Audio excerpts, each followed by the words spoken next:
And I'm so pleased to have these presenters with us today. I consider them experts at Moss Adams on this topic, and they love to talk about this. So without further ado, presenting today is Findley Gillespie. He's a partner here at Moss Adams in our business risk group, and he has over 15 years of internal audit implementation and public accounting experience. He specializes in SOX consulting, Sarbanes-Oxley, internal audits, control-based consulting, and most especially risk assessments. This is what he does. This is how he makes his living. These are the things that really, really excite him. He's passionate about this, and frankly, he's a tremendous teacher. Joining Findley today is Steve Fineberg, and Steve is a senior manager also in our business risk group, and he has more than 11 years of relevant experience performing business process and information technology, one of his specialties, the control reviews in a variety of industries. Steve is not just a certified public accountant, but he's also a certified risk management professional. He's a certified fraud auditor. So he brings all of these when he's looking at his risk assessments. He helps clients streamline their risk compliance efforts, so I've been practicing public accounting since 2003. So welcome, gentlemen. Well, I'd like to welcome everybody to today's webinar. And as part of this, I wanted to speak towards what our objectives are today. I know a lot of times Steve and I are talking with clients, talking with companies, and there's a lot of uncertainty about what a risk assessment really is, what the value it provides, and how to actually do one. So today we're going to speak towards all of those. One is really the value of the risk assessment, the process of doing a risk assessment, the components of that, and then ultimately providing some real practical approaches on how to actually perform a risk assessment. We see this a lot where people have an idea of what this may look like, but they need some help with the practical elements of this. So today we're going to get into those elements. And as part of this, if you have any questions, like Tanya said, please use the Q&A function. We'll try to respond to those during the presentation or at the end, provided we have time. But we'd love to answer those, and we will actually answer some of those during today's presentation. So with that said, is really getting in the game. Steve?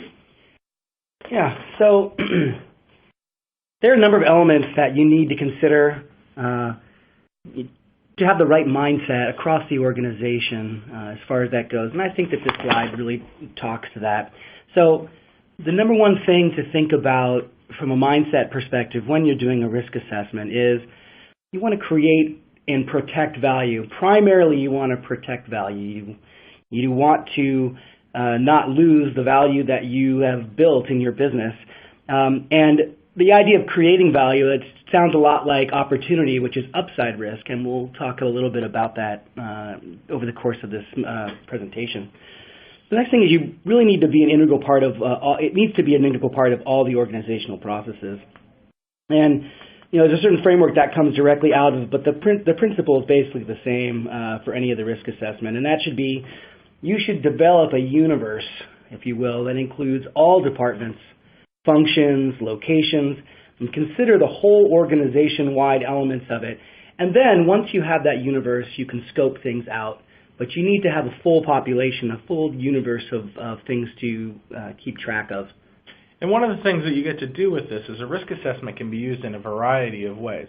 So you can use that for just a particular group, a particular business unit, a particular operation within your business for different objectives. And we'll get into that more as we play this through. But ultimately, this is a piece where it really needs to be integrated with the organization and its departments and its leaders. Mm-hmm. Which actually sort of goes right into the next point about be part of the decision-making process. This is a model for making hopefully good decisions. And so by having this be part of the decision-making process, you have a model from which you can get results and consensus for those results. The next one is explicitly address uncertainty. Just because you can't fully define or understand the parameters of what you're talking about, it still needs to be part of the universe of ideas and events. The fact that you have uncertainty is actually a factor to be considered in itself So just because you don't have a lot of information on a particular topic or idea doesn't mean it should get swept under the rug. Those are probably the most important to identify because there's the most amount of uncertainty. Number 5 is being systematic, structured, and timely. As I said, this is a process. You establish the risk assessment function, and then you establish a common language or taxonomy across the organization so that you communicate with each other. You know exactly what the heck you're all talking about to each other. 6 is you need to make your decisions or do the work based on the best information available. This is why it's good to refresh the risk assessment periodically. Every year, every 2 years, every 3 years, depending on your business. Perhaps some of the things you identified in a previous iteration aren't a risk anymore. Maybe it's an opportunity, or maybe it's an issue that went away altogether. So you got to be working with the best, most current information. Number 7 is you got to be tailored to your business. So this is your business with your own unique set of challenges or tribulations, your unique snowflake, if you will. So tailor your assessment to your business. Just makes sense. Next, you need to really take into account the human and cultural factors. And perhaps this is the biggest and scariest variable, people and culture. Not only are your specific business risks different, but the risk response that you take or the control that you put in place needs to be in alignment with your organization. The solution that you're creating may just be a bigger problem than the original risk itself. So you need to consider feasibility based on sort of soft data. Number 9, be transparent and inclusive. It folds in with the points we've discussed above on the slide, but don't want to dissuade anyone in your organization from contributing, whether it's ideas or being part of the process. You want to hear from every nook and cranny of the organization to, again, get that universe of information. Number 10, be dynamic, iterative, and responsive to change. And I know that this is much easier said than done, but you go through this process of identifying risk to protect value, and you need to know what to do. But as an organization, you can't be rigid. You must be responsive to do the right things, the things that need to be done. And the last part of it is about continual improvement. This is a never-ending process. It's wash, rinse, repeat, continue. And it may be frightening to tackle the large things, but perhaps you can break them down into smaller chunks and enjoy smaller victories. As long as you're moving in the right direction and moving towards improvement, that's really the goal.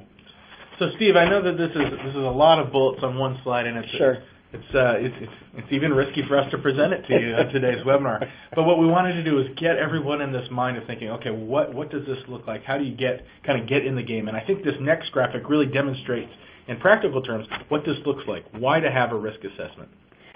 Yeah, I really enjoy, if we skip to the next one, actually, yeah. This is a graphic that comes right out of COSO's ERM model, but this is a critical thing to think about. To the far left is where you don't take any risk. This is you stay in bed all day, you don't do anything. And to the far right, this is skydiving or investing in mortgage derivatives. There's a sweet spot for risk, and part of what we're sort of saying is based on a risk and reward evaluation, if you consider that risk is integral to the pursuit of value, as we had just mentioned, then a strategic-minded enterprise does not strive to eliminate risk or even minimize it, which is a pretty radical point of view. But instead of minimizing or eliminating risk altogether, you want to seek to manage the risk exposures across your entire organization so that at any given time you're incurring just the right kind of risk, no more, no less, just right to effectively pursue your strategic goals. So this is the sweet spot, the optical risk-taking zone, where, again, you're getting the most bang for the buck. You're getting the optimum area of risk and reward.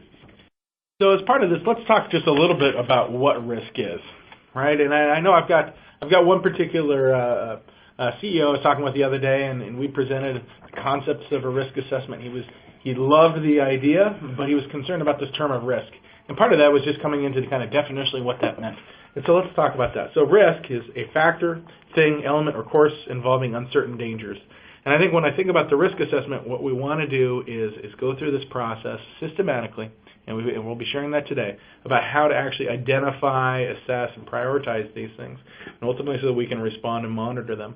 And so looking at those uncertain dangers, and the risk assessment is the identification, measurement, and prioritization of likely relevant events or risks that may have a material consequence on the organization's ability to achieve its objectives. So we're really going to use this second paragraph here to really talk through the course of today how we go about doing a risk assessment. What does this look like in terms of identification, measurement, prioritization? And as part of that, you see the very last bit is the organization's ability to achieve its objectives. So we're going to talk a lot about objectives today, and that's maybe feels a little bit better than the word risk. Oh, we're concerned about risk. It's really how do you achieve your objectives? And so if that word risk comes across, and I don't know if that will sell well to your company, to your employees, to your management team, then let's talk about this. Let's talk about how to achieve those objectives, because that's really what we're talking about today as part of that risk assessment. So with that said, we're going to jump ahead and go to the first polling question today. True or false? Is it possible to avoid risks without the guidance of a risk assessment if you're very careful? So give everybody a chance to answer. Again, for CPE credit, you have to answer 75% of these. For the authorities over us giving us down the street. The secret seal for CPE. So again, please click on the answer that best represents what you think here.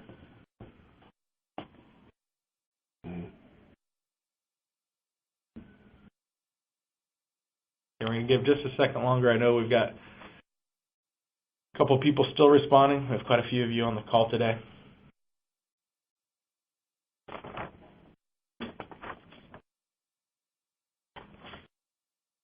All right, well, it looks like the polling results, we got about 50-50. So 42.7% of you said it is possible to avoid risks without the guidance of a risk assessment if you are very careful.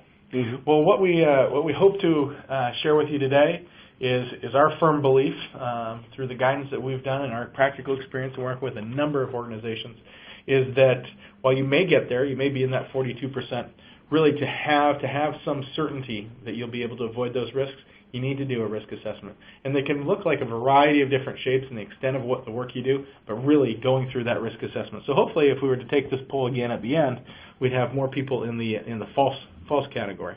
Let's ask one more question this morning before we get into kind of the meat of our presentation. So the next question.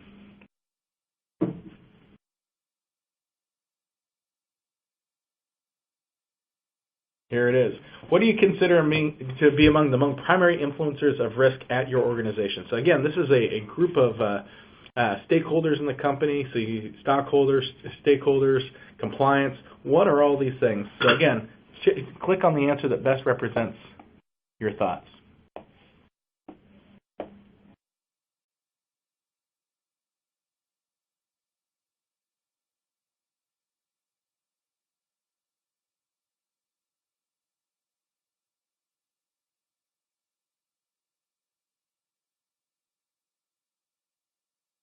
Well, it looks like people are wrapping up.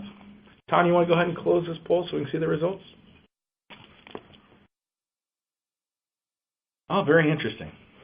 So we've got answers kind of across the gamut. It looks like regulatory compliance is a leader at nearly 3/4 as one of the primary influences of risk at our organization. Steve, just in view of kind of some of the components that we look at regulatory compliance, we look at financial reporting, we look at operations, we look at strategy. Kind of given these results, what do you think about that? Well, I think it sort of reinforces what I was saying about each organization is unique and has their own unique set of goals and objectives and has their own unique response that's appropriate, for what the level of risk that they're willing to take. So, again, that's why we go through the process. And I know you and I have clearly, we've drunk the risk assessment Kool-Aid, if you will, and fully believe in the process. And as you can see by the diverse results, that everyone's approach to it is different because everyone has a different, unique business and set of circumstances. So. Great. So let's just get in a little bit to kind of the value proposition, Steve, behind the risk assessment, because I know from the first polling question, not everyone was bought in. Can you kind of speak to that? Yeah, I mean, I think this is the question of what's in it for me and what's in it for my organization. Why do we really care about this? And as I mentioned in a previous slide, we're really trying to address all of the organizational goals and activities. And this idea of a risk assessment is not just about expanding your compliance process or expanding controls or doing more audits for the sake of them or because it's a good idea. It's really driven by the idea that you're addressing the things that are important to the organization and focusing on those items. It is an anticipatory process. It's being proactive in general. It becomes part of the planning to minimize the uncertainties and to capitalize on the opportunities. So these are the types of things that are in it for your organization. And yet, while your business is unique and your goals are unique and the response to the risks are unique, there are certain types of things that influence your organization and your risk that is pretty common. These are influences that are common regardless of what type of business you have. And these could be driven by the items here: stockholder expectations, stakeholder demands, regulatory demands, state and local legislation, employee contracts, market or social perceptions, your reputation. The list goes on and on. But while your organization is unique, there's a lot of tools and frameworks and literature out there to help you get to where you need to get to, which is something that the service that we provide.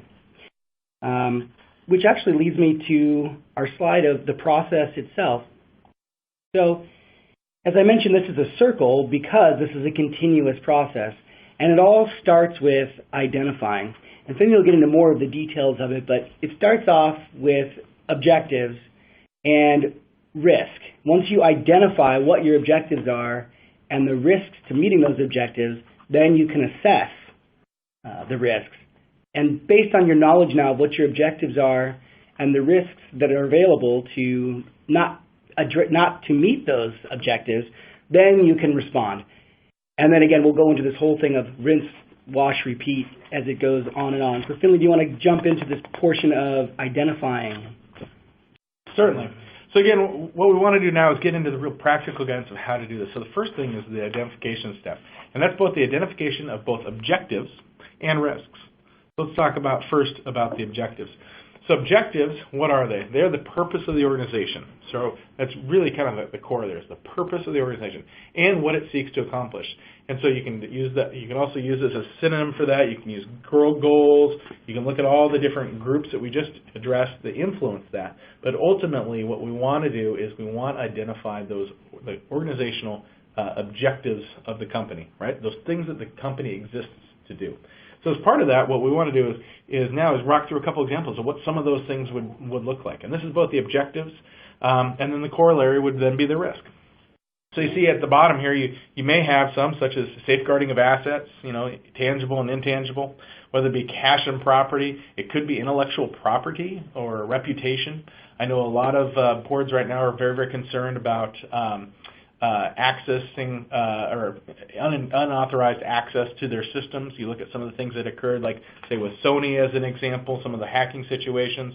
You look at intellectual property, certainly in a lot of the industries I work with, where they've developed this IP and they're concerned that somebody may take that. So the objective is to keep that safeguarded.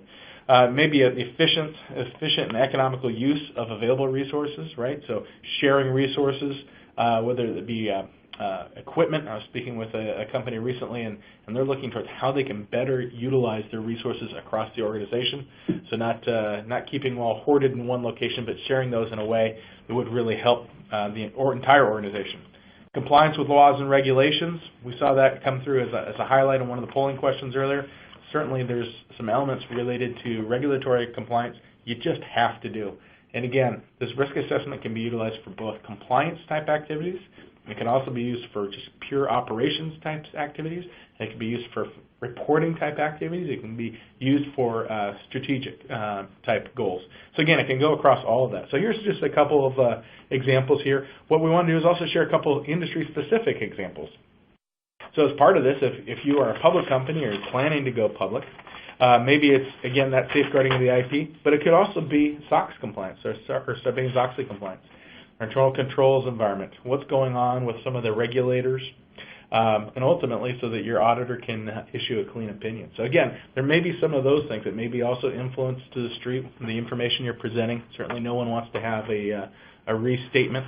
You want to look at what's going to happen with respect to share price. So again, that may be the case if you're looking at, if you're a public company or looking to go public in the future.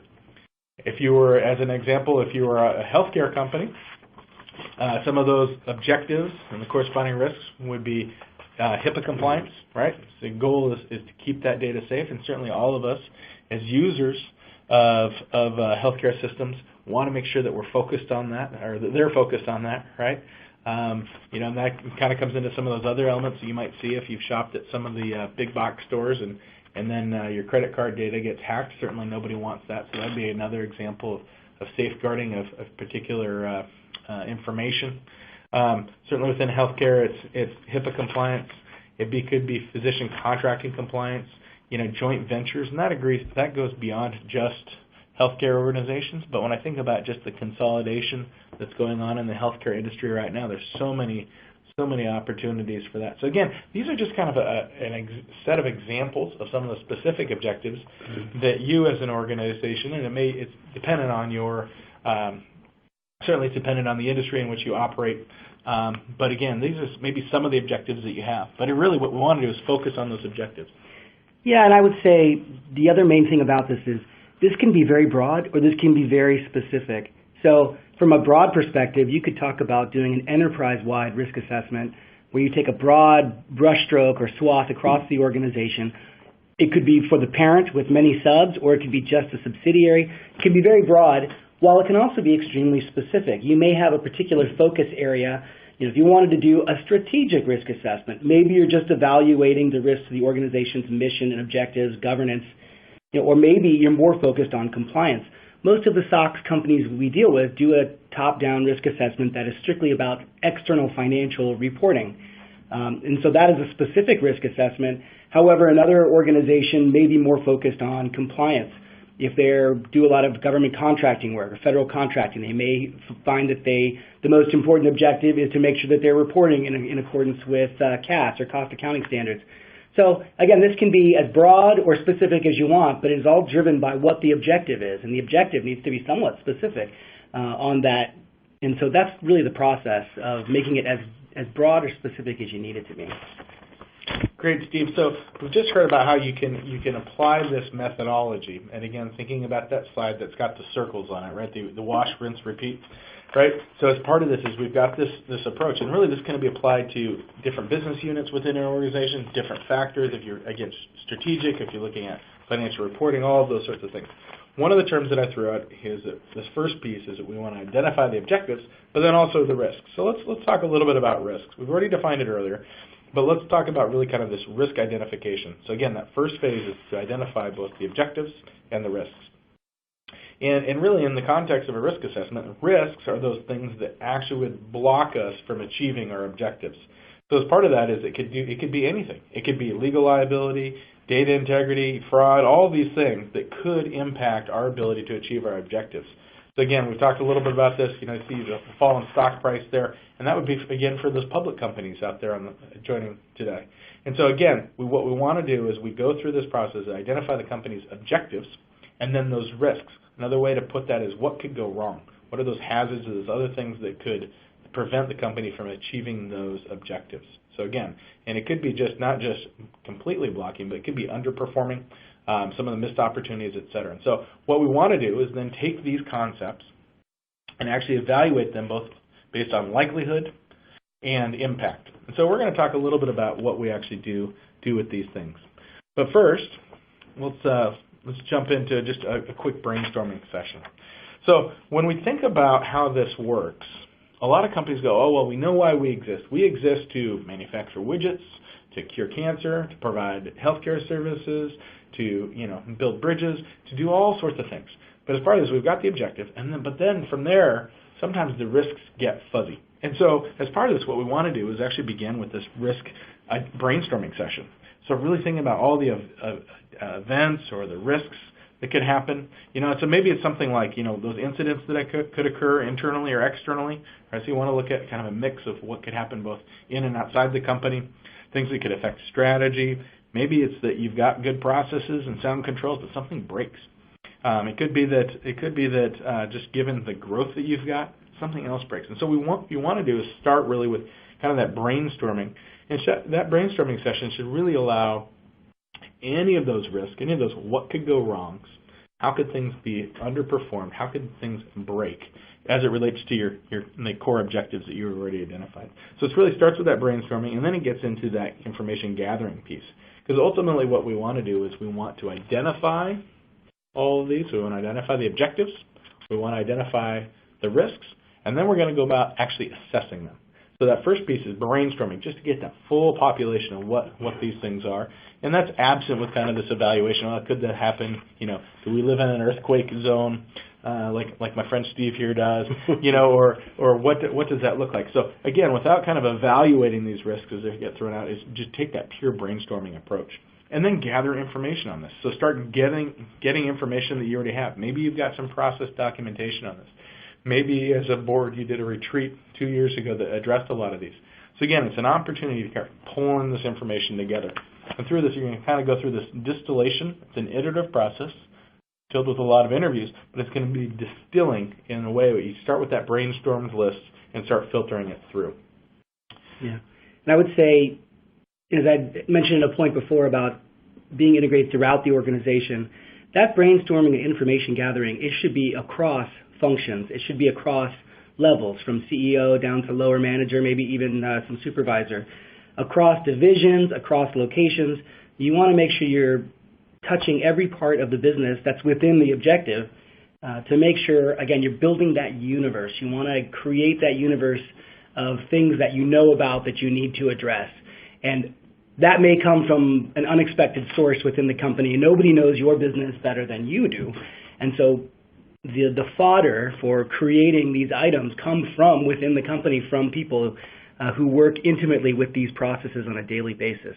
So that's why it's so important to integrate throughout the company and address these questions that you'll have to all these different elements of the company, like function, location, position, etc. Very important for those who need to be heard and to add value there.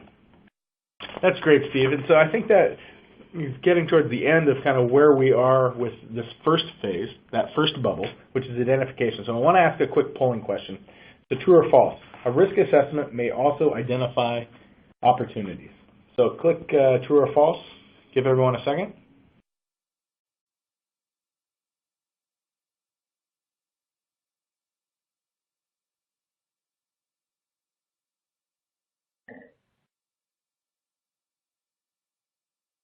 All right, it looks like most people have responded. Go ahead and see what the results are. Look, 98.8. So that's perfect. So I'm glad to see that we got that point across, Steve. And I think really one of the opportunities that the organizations have is to take those opportunity before them, take those objectives at why they exist, and really capitalize on those. And so, again, coming back to my example where I was meeting with the CEO of a company recently, and he goes, I just don't really like this idea of the risk.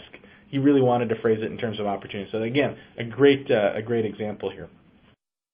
So we already talked about that first circle, which was identify. And that was identify your objectives, those company objectives, those company goals, if you will. And then as part of that, then begin that risk process, that risk identification process, that brainstorming, start having information gathering meetings to get more information surrounding those questions of what could go wrong, those risks. Now what we want to do is talk about really the second piece of a risk assessment. And again, this is a continuous process, but really the second piece is after you've got this laundry list of items, after you've identified a number of these, you've got some support for them, is going through the assessment process. So what we want to do now is share a couple of techniques that we've used with a variety of clients, with actually many clients across a variety of industries. And so as part of this, really kind of the risk ranking process is one that can really help organizations. And what's really interesting to me and to Steve, when we sit down with clients and do this, there are very different views between people at the table, all the way up to the C-suite, senior management, those in middle management positions and staff. When we start talking about how risky some of these items are, they go, oh no, this is the top of the list, and everybody's got a different worldview on where these risks reside. But one of the critical things, and the reason why we're talking about risk assessment today, is that you can focus on those most significant risks to your organization, those things that are both likely and would have a significant impact. So again, those are the things we want to do, is focus on, is do that. And so as part of that, we need to have some mechanism to actually rank them. So on this slide right here is under the organizational risk, is what we first want to do is identify what constitutes high, medium, and low likelihood of occurrence. Right? And so for each organization, some of these things will be different. So you're going to take that laundry list of risks and really evaluate them on two things. One, likelihood, and two, impact. This one right here, this slide we're talking about right now, saying what is that likelihood to start with, right? And so we've got clients who say, well, if it happens once every 100 years, that's nil or low. We've got other clients who say, well, if it doesn't happen the next 5 years, that's low. And so again, it's developing some of those expectations with what the probability is. One of the things that I always share with clients is if something's happened in the past and left unfettered, if there hasn't been some changes in the organization, et cetera, if it's happened in the past, it's likely to occur again in the future. I don't know the frequency of what that might happen, if it's remote, if it's probable. But, again, one of those things is to evaluate that. The second piece, the second bullet on this slide is what constitutes high, medium, and low impact. And so we've got a slide here in a second that's actually going to speak towards some of those things. But those are the two things that what we want to do is establish some of those framework questions. And as part of this is what we want to do in terms of likelihood, it really starts with probable, that's high, right? You need to define what probable looks like. Medium, which is reasonably possible, right? And low, which would be remote. So that's kind of the likelihood elements. The significance piece would be, if it's a material impact on the organization, certainly high. If it's medium, it could be significant. And if it's an immaterial type item, it could be low. But again, what we want you to do is actually establish some of those thresholds. And that would include dollar thresholds. That would include reputational risk. What would that include? All of those types of things. We've got a slide in a second that speaks to that. But before we do, we want to share something that we found to be very, very effective in dealing with companies. And this idea, it's a concept of a heat map. And while we didn't develop it, what we do know is in our many years in working with companies and consulting is that people love to see graphical depictions of this information. And so this is a very, very powerful graphic because it does this. So let me just explain what we've got. Across the bottom, we've got the likelihood of that control or process issue, that failure, the risk risk occurrence, right? So starting on the left-hand side of that horizontal axis, we've got low likelihood on the left to high likelihood on the right. So starting from left, moving to right. And again, vertically up the screen, we've got how important is that item, how significant, what's the impact to the organization, right? Starting at the bottom of low, working our way up to high, vertically across the screen. And so what you see here on the screen in front of you is you've got kind of a red quadrant or kind of swath up at the top. You've got a yellow band in the middle, and then in the lower left you've got the blue. And again, what we want to do is we want to start with setting risk criteria, like we've talked about on the prior slide, right? So both in terms of likelihood and significance, and take those criteria and actually start mapping these out. And so the way we actually do that is we actually assign numerical ratings, and we've got tools that we use all times with clients and ways we go about this. But ultimately, what we want to do is assign rankings on this so we can actually chart them out on this risk map. And so again, the idea, the very simple concept is to evaluate on those two axes, and as part of that is map these out. And we see time and time again where after you've done that, we have a good roundtable discussion and we get dissenting views. So again, this is a very, very good tool, one that I enjoy sharing with my clients on how this all works. Here's some examples of some of those risk factors that you may want to consider as you're actually doing this. So on the impact side, so again, that would be the vertical axis on the prior slide. That would be things like effect on goals achievement, the financial amounts at risk, regulatory compliance, in this case non-compliance, right? Health and safety issues, billing or revenue capture, all of those types of things. The likelihood would be probability, certainly. Probable time frame for an undesirable outcome, how likely is it to happen and how soon, right? Certainly management concerns. You see past issues, which I already mentioned, right? Again, a lot of these are items that factor into that likelihood, and ultimately what you want to do is you want to score these items. So again, using some risk factors, what you want to do is establish some specific and quantifiable ways to actually rank the items that were provided. So again, taking your brainstorm list and fleshing that out, and then ultimately putting it on that heat map. Mm-hmm. So as part of this, we've gone through the first two steps, which were identify and now assess, and then we're going to get into actually responding. What do you actually do? And I think the whole process here is very, very interesting, at least to me, and we have a lot of great conversations, and it's actually fun. It's fun in maybe an accounting geeky sort of way, but it's fun to work with clients and understand their objectives, those risks that they face, and then start saying, well, what's the likelihood and how significant could it be in coming to like that heat map that I shared on the prior slide. So that's a lot of fun. But then ultimately what we want to do is we want to help our clients improve. And so that's when we get into the next phase of a risk assessment, and that's response. So Steve? Yeah. The last thing I would add on that risk assessment phase is, it really is an art and a science, a fun one at that, if you want to call it that. But that idea of taking, quantifiable and qualitative information and building an argument about what's important based on the inputs of others. So I think that's one of the more fun activities that we perform, although some people would think that's a crazy statement. So it's accounting fun, so it's different than true fun, yeah. So as we talk about responding to risk, I think the most common thing that people think of is, okay, risk, okay, then we have a control. So that is a particular response to it. But the reality is you have a number of options on how you can respond to risk. So number one, you can avoid the risk.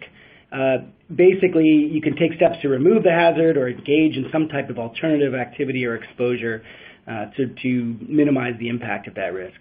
So a good example of that is, if you said, boy, we did an acquisition and it just didn't work well, we want to avoid that risk, you could do no more acquisitions, as an example. Yep, for sure.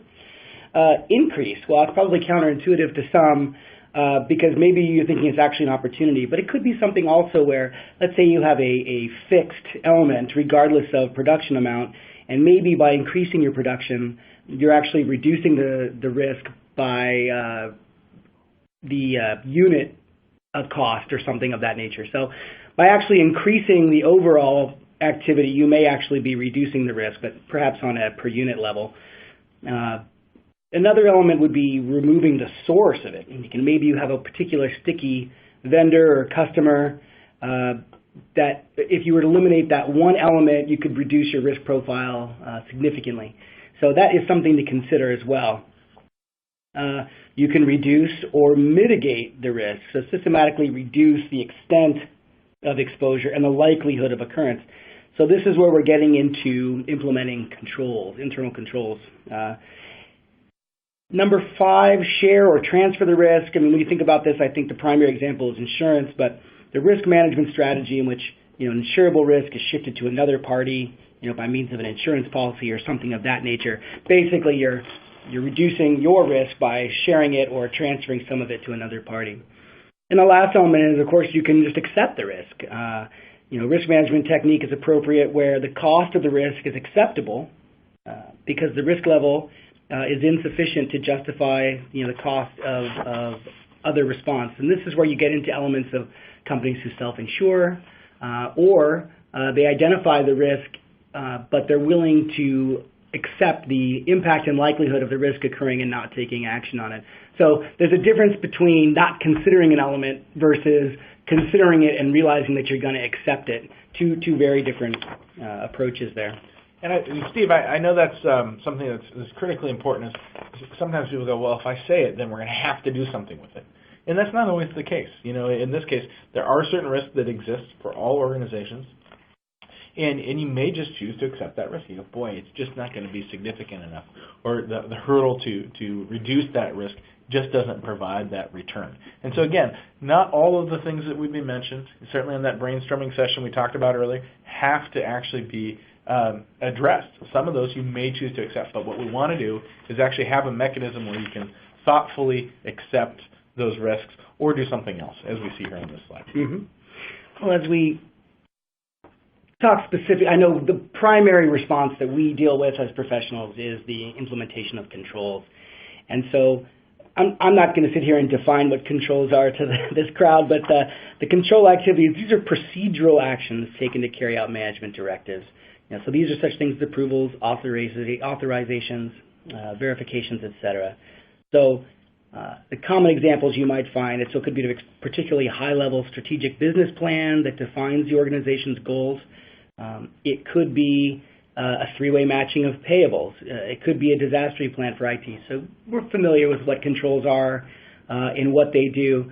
That's the most common approach, and frankly, that's sort of why we're in business in helping customers design and implement the types of controls that you would expect in response to an identified risk that merits activity. Yeah, one of the things that so many people will come to us and share as well, controls, that lives in accounting's area. And really, that's not true. A lot of the things when people think about a control, and maybe it's because it's a concept that accountants, which Steve and I are both accountants, think of, right? But certainly those things aren't just solely in accounting. And so one of the things that we've done a lot of education, I've done a lot of work with different companies, is getting those controls in some shape or form pushed out to other groups within the organization, not just purely accounting or finance, right? And so some great examples of that, like an employee background check you see at the bottom of this list.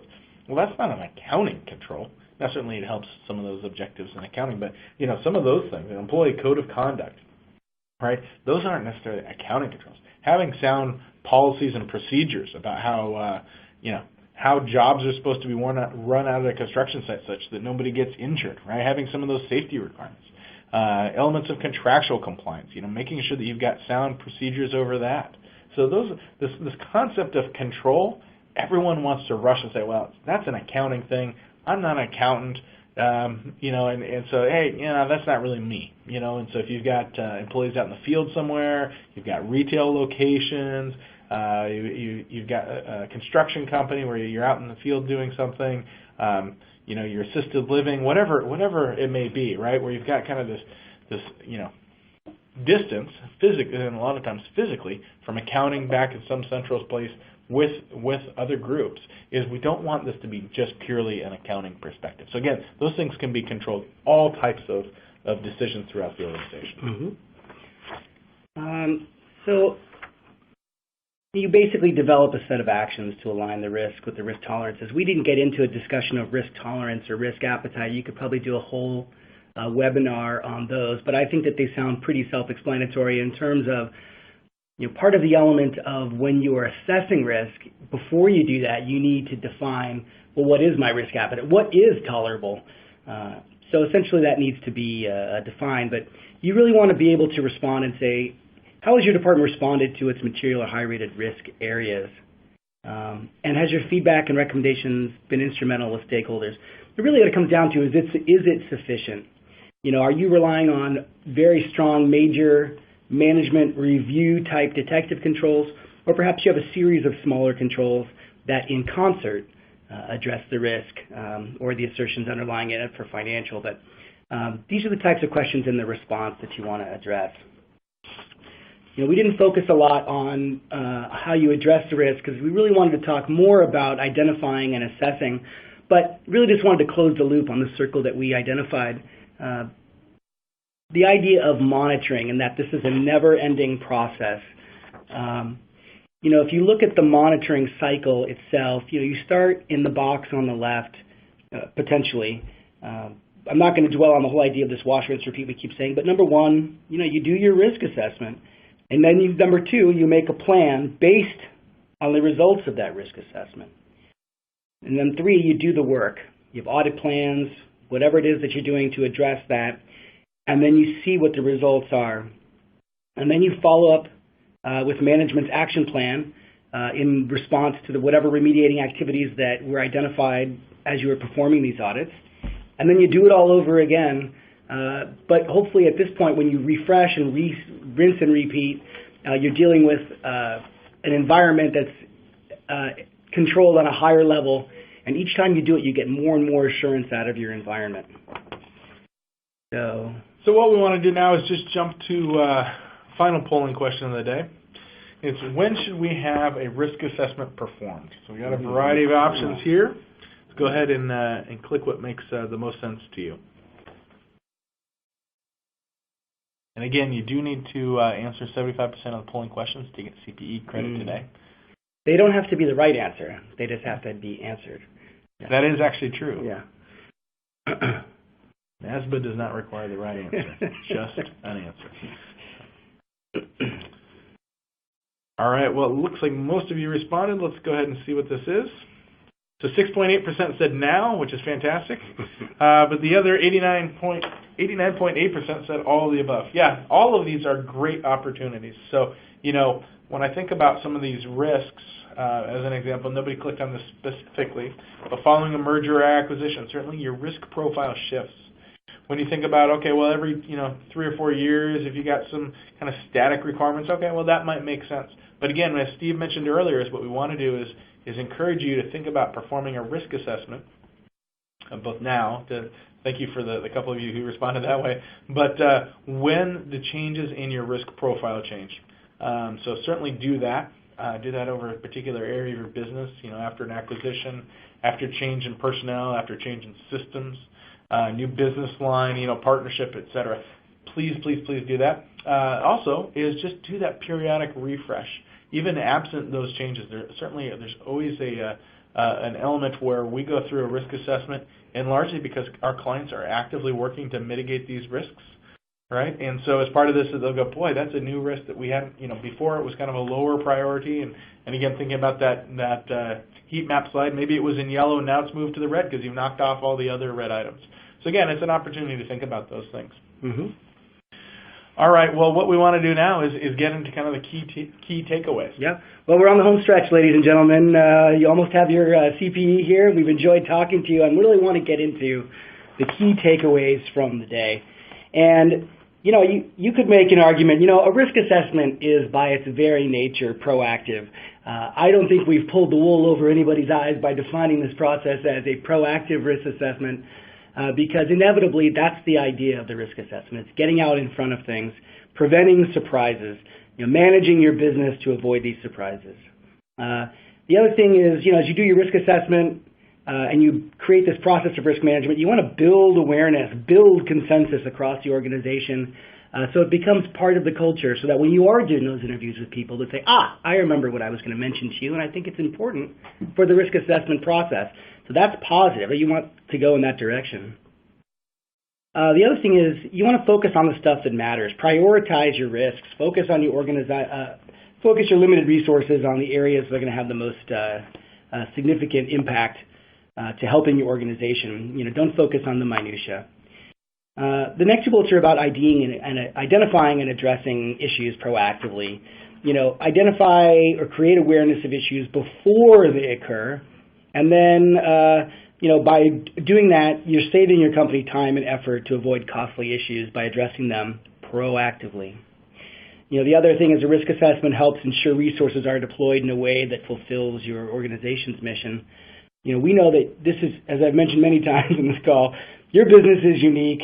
And so you need to focus on how you're going to deploy limited resources, scarcity, if you will, on providing attention to these issues and fulfilling the organization's mission. And then, as we said, the last thing is, a good risk management program or the risk assessment process is continuous. It never stops. It's ongoing. And it's good business. And so that's a key thing to remember as you spend the rest of your day. The big takeaway here, if you don't already have a risk assessment in place to identify and prioritize your risks, do one or have one done for you. And when you're looking at your budget for the coming year, you'll be able to plan your strategy proactively instead of reactively. So our final words here as we say, do the work, perform a risk assessment. Begin with the end in mind. It all comes down to setting the objectives. You have objective, and then you deal with the items that could affect you meeting those objectives. And as we said, the objectives can be as broad or specific as you want. Remember that not all risks are equal. So when we do that process of assessing the risk, we're considering these factors of likelihood and impact, and then prioritizing your response based on those goals. You want to choose effective and efficient control activities if, as we had said, the proper response is implementing a control. And then the ongoing monitoring really helps to maintain the effectiveness of any communication management system. The final step is communicating the results. Whether you're communicating them to governance or within the organization, you have the elements that you're working on, and by sharing that information across the organization, you know what you're going to be working on and what the targets are. So, Findley? Great. Well, that wraps up our presentation. We do have just about a few minutes left here, about 5 minutes or so. We do have some questions that have come in, actually, and so we'll kind of answer those, and certainly we're trying to get to everybody's questions. I know there were a lot of questions that came in. Hopefully that's not reflective that we didn't right. share the information, cover everything. But a lot of them are just some practical things. Well, we had one person say that they just have to fill out a questionnaire, and that's kind of what they do for a risk assessment. Steve, what do you think? So just kind of, if they're filling out kind of a 5-sentence or a 5-question questionnaire, or if they're doing a Survey Monkey, kind of what do you think about that as a risk assessment? Well, I think it's a great start. It's certainly better than doing nothing, and I think it's a path to success. One of the great things about questionnaires is they can be distributed more widely to more people, and then you can collate the results of them. So I do think it's a step in the right direction, and I would not want to discourage anyone. I think that really a questionnaire is part of a tool of the risk assessment of, again, the objective setting phase, the risk identification phase, and then your inputs on the assessment. So the questionnaire can be an effective tool as part of the process. Again, better than nothing, but there's definitely room for some much more active participation of the organization than just a questionnaire. Because the questionnaire doesn't involve conversations, and I think that's part of it, is the sharing of ideas. Okay, great. Somebody else asked, just said, how long does a risk assessment take? I mean, Steve, can you help me? Yeah, well, we talked about it really depends on what you're doing. Again, if it's an enterprise-wide risk assessment where you're dealing with the broad swath of your organization, you're talking to various members, a cross-functional representation of the company. If you have multiple locations, so it can be something that scales upward depending on what the objective is. So, can you do a short, quick, and dirty risk assessment using the framework? Absolutely, and it will benefit you. But I think it really depends on the scope of the risk assessment that for the objectives that you're trying to fulfill and the size of the organization, the number of people you have to talk to. But without dodging the question, it's something that can be done, in a matter of weeks. Yeah, I know. I've got a client where we're just starting here, and we're doing over a pretty narrow scope of the business, and it's going to take only just 2 or 3 weeks. And then I also have done some for some larger organizations where it's had a much broader scope, and it took a matter of months actually, just given the amount of work. Another couple questions we have, and there's a lot of good ones coming in, so I don't think we'll be able to answer everybody's. But as part of this, another question that came in was just, don't our auditors already do a risk assessment? How does that work?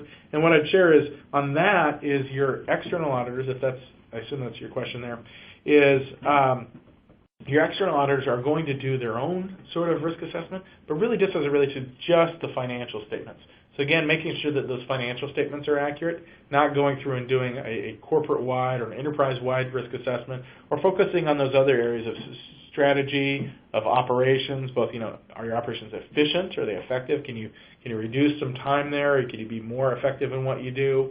They're not going to address regulatory or legal compliance. So again, your auditors are doing some forms of risk assessment, but it's really for their audit. And again, their audit's going back to just, are the numbers right? So I don't want to dismiss what they do there, but it's focused to that. That also fits in another question of kind of risk of fraud, and Ellen asked a question about that, is, one of the things that you certainly want to incorporate as you think about this, and I know there are a number of people in accounting and finance participating on today's call, is what about the risk of fraud? We a lot of times will have an actual fraud risk assessment, specifically just over fraud. And we do that with a lot of clients. It's done as part of the COSO, new COSO 2013. There is an element in there that addresses fraud risk and risk assessment over fraud. And so we may do a specific fraud risk assessment instead of just a global risk assessment that also then covers some small piece of fraud. But again, it depends on what the goal is. Mm-hmm. Another question, Steve, I'll throw this one out to you, is have you had any surprising results from past risk assessments? I know I've got a couple. Maybe I'll share one, and then you can share a couple that you've had. Sure. We did a risk assessment for a retail organization, and we found out just an incredible amount of things that were done out in the actual stores. So everything from people taking and reusing credit cards or gift cards, applying old credits to their balance, inventory going missing. I had a in one of their DCs, people would just take stuff home, and later then we talked about physical security, and they established some gates and actually would wand people as they came in and out. This is actually this is a number of years ago when iPods were new, and they basically, people were just taking iPods home. They were small and fit that classic model. Kind of fits into Alan's question about fraud. But we saw everything from just revenues were just never billed because they just forgot about them, and so it's elements of revenue capture. We saw things of inventory going walking. We saw elements where your buddy comes in and you give him a big discount. We just saw all sorts of things. Steve, what have you seen kind of go through the risk assessment, maybe things that have surprised you or just kind of interesting for our audience today? Well, I do think one of the things that's always amusing is when you interview people at different levels of the company. For instance, if you interview a board member, they have a completely different set of events that they would identify as a risk than, say, some folks in middle management. So I found it pretty amusing that for a particular client that the people in governance thought that they had a strategy, a mission, that the objectives were set. When you talk to the employees, they would say, hey, we've gone through some transitions here, and I honestly don't know the direction the company is heading. I don't know what the strategic mission is, and it's not being communicated to the employees. So you can see that there's a very strange disconnect there, and that in strategy or setting objectives is what we have described in this meeting as the most important element, is really creating this roadmap, driving what direction you're going to go in. And so again, that response between what employees say and what governance folks say can be very different. You get very different outcomes there, and it's always a fascinating, perspective. Yeah, Justin asked, and Steve, this is one of your slides, can you give an example of increasing risk as a response? And so, I'd love maybe an example here, but one of the ones that Steve mentioned earlier is, if you've got risk associated with, say, a manufacturing process, what you actually can do is, to the extent that you actually increased some of your production quantities, as an example, if that risk really, because it's tied to a specific line, as an example, let's say your manufacturing company operating 4 lines, you've got the risk of one of these lines which is old, maybe having some quality defects and having this kind of that. Mm-hmm. One of the opportunities is actually to increase your production volumes there and get more out of those other 3 lines. That's one example where maybe actually increasing some of your volumes, actually going and kind of attacking that head on, may be an example. Another one might be some of the strategic acquisitions you might take. Some of those things may be big risks, but then correspondingly a big reward. Steve, is there other examples you can kind of think of just kind of why you'd want to increase the risk? Yeah, I think that's the primary thing you were just talking about. Was I think when I think about it, I think of applying overhead or something of that nature, where by actually increasing the activity, you are actually reducing the per unit risk. That's the primary area that I was thinking of. And I gotta, quite honestly, I think it's very rare to see that. I think that's one of those responses that you see from an academic perspective, but I think it's usually pretty rare that when we're in a risk assessment we say, oh, how you could minimize that risk is by doing more of something. So It's out there. It's a response. It's just not one that we normally deal with. And again, that's really the only scenario I can think of is in a production environment.